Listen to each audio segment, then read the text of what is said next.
So we have a dispatch to a 28-year-old male, conscience, shortness of breath, chest pain.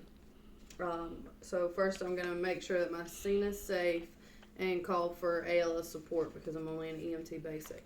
Is my scene safe? Yes, your seems safe. Okay. And I'm going to make sure I have all my proper PPE. I have my proper PPE.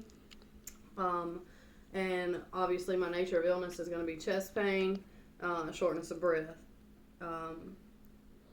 So when I come in, I'm going to do a general impression. I obviously have one patient, and I'm going to consider a C-spine. So my general impression is going to be one patient, 28-year-old male, appears to be a little clammy, holding his chest, sitting in a tripod position. He seems to have a little trouble breathing. My name's Cristin. I'm with the ambulance service.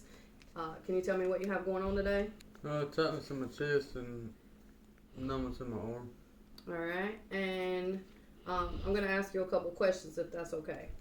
All right, can you tell me your name? JT, Can you tell me your age? 28. All right. Do you know where you are? I'm at home. All right. You know what day or year it is? It's Sunday, 2022. Okay. And can you tell me what you were doing when this happened? I was outside working in the yard. Okay. All right. So obviously my patient's LOC is alert and oriented. He's talking, so that's going to tell me that his airway is open. I can see that he's having a hard time breathing, so now I'm going to take some vital signs just to watch for equal bilateral chest rise and fall and see what we have going on there. Is it okay if I touch you? Yes. All right. So at this time, I'm going to, as I take his pulse, I'm also going to watch for equal bilateral chest rise and fall. I'll do this for about 30 seconds. All right. I'm going to say his beats per minute are 14 beats per minute, and he does have equal bilateral chest rise and fall. All right, and then since he is having a shortness of breath and everything, I'm going to do his blood pressure. Is it okay if I take your blood pressure, Mr. Locklear?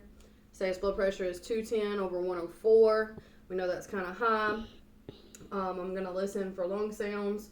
I don't really hear anything. Everything sounds pretty clear, but because he is having a hard time breathing, we're going to administer oxygen per non-rebreather mask.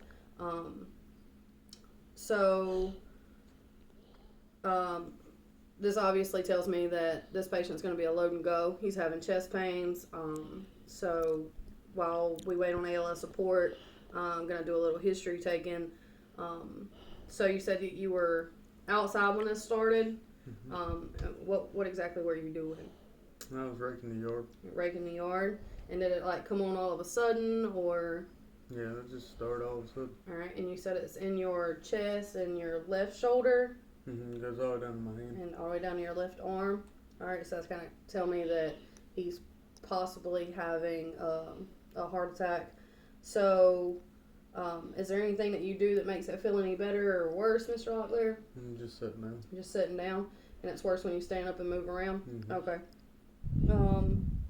On a scale of 1 to 10, how bad would you say it hurts? Like a 7. Like a 7.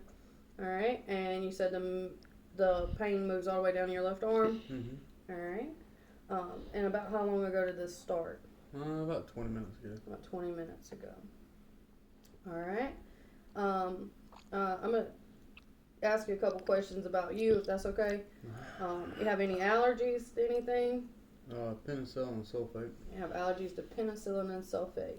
Are you taking any medications? No. No.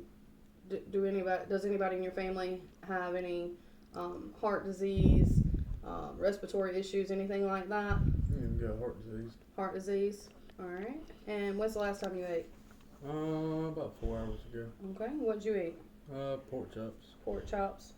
All right. And you said that you were outside working, maybe you got a little hot or anything like that, or you just... No, I just started wrecking the yard. Okay. Like I said, this patient's going to be a load and go. So while we're waiting to get this patient transported, we're going to go ahead and do a secondary assessment. I'm going to check his pulse again, continue to watch his chest the entire time, maybe check his blood pressure again, see if anything's changed since we decided to administer oxygen per non-rebreather mask. Doesn't seem like anything's changing. And we'll do a reassessment and get him out of here.